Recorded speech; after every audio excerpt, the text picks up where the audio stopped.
The day my brother got promoted at the family company, my dad bought him a new F-150, fully loaded. Leather seats, tow package, the works. I remember standing in the driveway watching my brother rev the engine while my mom clapped like it was Christmas morning. I was 26. I had just paid off my first year of student loans on my own. Nobody clapped. That was the moment I stopped waiting for anyone in my family to notice me. Not out of bitterness. Well, maybe a little bitterness if I'm honest. But mostly because I finally understood something. They had already decided who I was. The quiet one. The practical one. The one who would figure it out on her own because she always did. So I did. My brother, 3 years older than me, had been the golden one since before I could form a full sentence. He played hockey through high school and my parents drove 4 hours to every away game. I was in the school choir, won a provincial competition when I was 15, and my mom said, "That's nice, honey," and asked if I'd seen where she put her keys.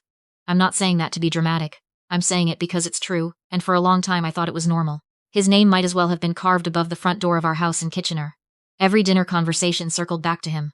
His grades, his games, his plans. I learned early to eat quickly and asked to be excused. After high school, he went into the family contracting business with my dad. Third generation. My grandfather had started it, my dad had grown it, and now my brother was being groomed to take it over. I went to Guelph for a business degree, which my parents funded halfway, and I covered the rest through OSAP and part-time work at a coffee shop. My brother's apprenticeship came with a salary and a company truck. I didn't resent him at first. He was good at what he did. He could read a blueprint the way other people read a menu. But somewhere around my second year of university, I noticed that my parents had stopped asking me about school entirely. Not in a dramatic way. There was no fight, no confrontation. They just redirected. Every phone call turned into an update about my brother. A new project he'd landed. A client who loved him. My dad's voice was going warm and proud in a way I hadn't heard directed at me since I was maybe 8 years old. That's the thing about being the invisible one. It doesn't happen in one big moment. It happens in 1,000 small ones, and by the time you notice, you're already used to it. I graduated with distinction. I got a job at a mid-sized property management firm in Toronto. I rented a one-bedroom apartment in Scarborough that smelled like someone else's cooking, and I ate a lot of pasta, and I worked. I called home on Sundays. My mom asked if I was eating enough. My dad asked if I'd talked to my brother lately. I always said yes to both, even when neither was true. My brother, meanwhile, had moved into a house my parents helped him buy. A detached in Cambridge, 4 bedrooms, decent lot. They co-signed his mortgage and gave him the down payment as an early inheritance advance. I found out about this not from them, but from my sister-in-law. His wife, who I actually liked and felt genuinely sorry for most of the time, who mentioned it offhandedly at Thanksgiving. The way people mention things they assume everyone already knows. I drove back to Toronto that night instead of staying over like I'd planned. The thing I want to be clear about is this. I never asked for the same. I wasn't keeping score exactly. What I was keeping was quiet. And I was saving. My firm managed a portfolio of commercial and residential properties across the GTA. I was good at my job. Not because I needed to prove something to my family, but because I genuinely found it interesting. The way a building could be worth one thing on paper, and another thing entirely depending on who was running it, what was coming to the neighborhood, what the zoning said versus what you could argue it should say. There was a kind of math to it that felt satisfying in a way that nothing else did. By the time I was 29, I had enough saved for a down payment on a small duplex in Hamilton. Not glamorous. One unit needed a new bathroom. The other had tenants who paid on time and asked for nothing. I put in the bathroom myself on weekends, which I know sounds impossible, but I had watched enough YouTube videos, and I am stubborn in ways that occasionally become useful. I didn't tell my family. Not because I was hiding it, more because I knew what would happen. My dad would have questions I didn't want to answer. My brother would have opinions I didn't ask for. My mom would say, "That's nice, honey," and I had gotten to a place where I needed that duplex to be mine before anyone else got to have feelings about it. The tenants stayed.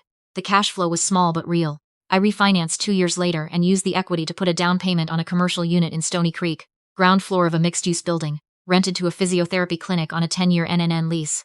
Completely passive income. The kind of thing where a direct deposit just arrives every month, and nobody asks anything of you. I still called home on Sundays. My dad still asked if I'd talked to my brother. I don't know exactly when my brother's business started struggling. I pieced it together slowly. A comment from my sister-in-law about the stress he was under. A mention from my mom that they'd helped out a little, with some cash flow issue. A voicemail from my dad, which was unusual, asking if we could talk. That call was the first time in probably 4 years that my dad had called me specifically. Not a group chat message, not a forwarded photo of my brother at a job site. A call. Just to me. He said the company had hit a rough patch. A commercial project had gone over budget. My brother had underbid it badly.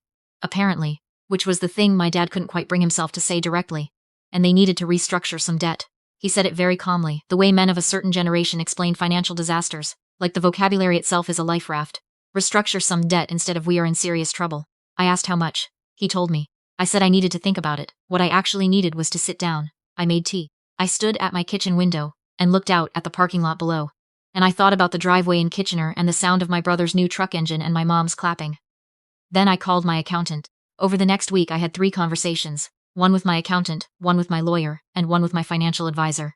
The number my dad had given me was significant but not insurmountable. If the company's underlying contracts were solid, if the receivables were real, if my brother was willing to accept certain conditions. I called my dad back and said I would help, but I needed it documented. A formal loan agreement, interest at the Bank of Canada rate plus 2%, repayment schedule, the company's receivables as collateral. There was a pause on the phone. He said, "Your brother isn't going to love the interest part." I said, "I know." Another pause. "I'll talk to him," my dad said. My brother called me that night. He was not thrilled. He used the word cold, which I thought was interesting. He said family doesn't charge family interest. I said family also doesn't let family bail them out without any structure. And one of us was going to have to be practical here, and it clearly wasn't going to be him. He hung up. He called back 20 minutes later and agreed. My lawyer drafted the documents. My brother signed them. The money transferred. The company stabilized.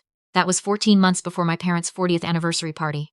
The party was my mom's idea, a dinner at a nice restaurant in Waterloo, private room.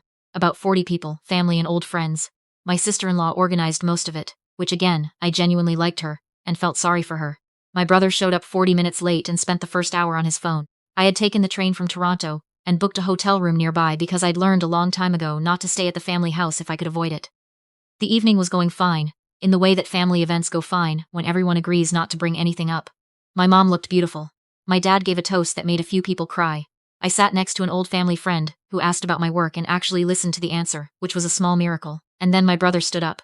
He had not told anyone he was going to speak.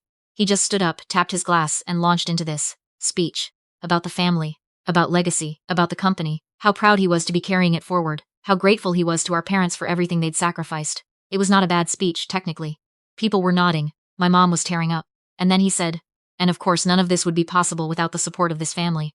Every single one of you." He looked around the room. He looked at my dad. He looked at his wife. He looked at my mom. He did not look at me. I watched him sit back down to applause and I thought, 14 months. I thought about the loan documents in a folder on my desktop. I thought about the repayment schedule, the first installment of which was due in 6 weeks, and which my brother had not mentioned once since signing. I picked up my wine glass, and I smiled at the family friend beside me and I said nothing.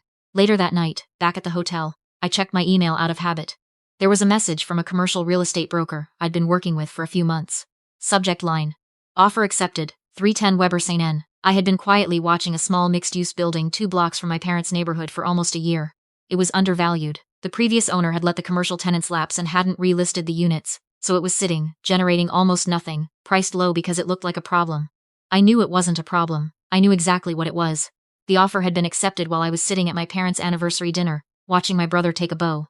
I put my phone down. I ordered room service. I slept better than I had in months. I want to be careful about how I tell the next part, because it wasn't about revenge. I need to be honest about that because I've thought about it a lot. It wasn't revenge. Revenge would have been calling my brother that night and telling him. Revenge would have been making a scene. What I was doing was something quieter and, I think, more permanent. The building took 3 months to close. I spent that time getting the commercial units, relisted with a property management company, lining up a cafe tenant for the main floor, who was desperate for that exact location, and arranging a light renovation on the 2 residential units upstairs. By the time the keys were officially in my hands, I had signed leases waiting. My parents' neighborhood isn't the kind of place where real estate changes hands dramatically. People notice. The cafe opened and people went to it, and people talked, and eventually someone mentioned to my mom that the new place on Weber was nice. She told me this on a Sunday call. "The way you share neighborhood gossip." I said, "I know. I own the building." The silence on the phone was the longest silence I have ever heard from my mother. "You, what?" "I bought it a few months ago. The cafe is a 10-year lease. The residential unit's just filled. It's doing well." More silence. "Why didn't you tell us?" And I said the truest thing I could. Because I needed it to be mine first. My mother told my father. My father called me, which was now twice in 2 years a record. He asked a lot of questions about the financing, the tenants, the terms, the way a man asks questions when he is trying to calibrate how badly he has misjudged something. My brother found out from my sister-in-law, who found out from my mom. He texted me. It just said, "Since when?" I replied. He called. He was not angry exactly. Something more complicated than angry. He asked why I'd never mentioned it. I said I hadn't mentioned the duplex in Hamilton either, or the commercial unit in Stony Creek, or the 3 other investment properties I had accumulated over the past 6 years. There was a very long pause. 3 other. 5 total, I said. 6 now. I wasn't trying to hurt him. I want to be clear about that. But I also wasn't going to minimize it. I had spent a long time being minimized, and I was done with that particular dynamic. The first repayment installment on the company loan came due 4 weeks later. My brother was 3 weeks late. I sent a formal notice through my lawyer, per the agreement. My dad called, sounding shaken, asking if we could handle this differently. I said the agreement was the agreement. I said I hadn't written those terms to be cruel. I'd written them because I knew, somewhere in myself, that I hadn't wanted to examine too closely, that it might come to this. That the money would start to feel like a gift once it had been given, and gifts don't have repayment schedules, and I needed this one too. He paid. A week late, with the interest calculated to the day. I don't have a dramatic ending to offer you. There was no confrontation. No dinner where everything came out. My family didn't suddenly see me differently, or if they did, they didn't say so. Because that's not how my family works. What happened was quieter than that. My sister-in-law started texting me separately from family threads. Just small things. A restaurant recommendation, a question about a lease she was trying to understand for her own small business she'd started on the side. I liked that. I liked her. My dad started asking me on Sunday calls about the properties, how the tenants were doing, whether I was thinking about expanding, what I thought about the market in Hamilton right now. He asked like he was genuinely curious. Maybe he was. My mom still says, "That's nice, honey," but she says it less. And sometimes she says something real after it, something that catches me off guard, and I'm learning to let that be enough. My brother and I are not close. I don't think we will be. But we are civil, and the loan is being repaid on schedule now, and when we're in the same room we can talk about something other than what happened, which is more than I expected. Last spring I was up in Kitchener for my mom's birthday. Nothing big. Just dinner at their house, the 4 of us plus my sister-in-law. After dinner my dad and my brother went out to look at my dad's car, something about the brakes, and my sister-in-law and I were doing dishes and she said quietly, "I always knew you were going to be fine." I asked her what she meant. She said, "You were always the one paying attention." I thought about that on the drive back to Toronto. The way attention is the thing nobody gives you credit for until it turns out to be the whole game. You watch, you learn, you wait for the right moment, not to be seen, exactly, but to be undeniable. I don't need my family to be proud of me. That's not what this was ever about. What I needed was to stop waiting for permission to take up space, and I found that finally not in anyone's approval, but in the quiet compounding logic of doing the work and letting it stand. 6 properties. Every single one of them mine.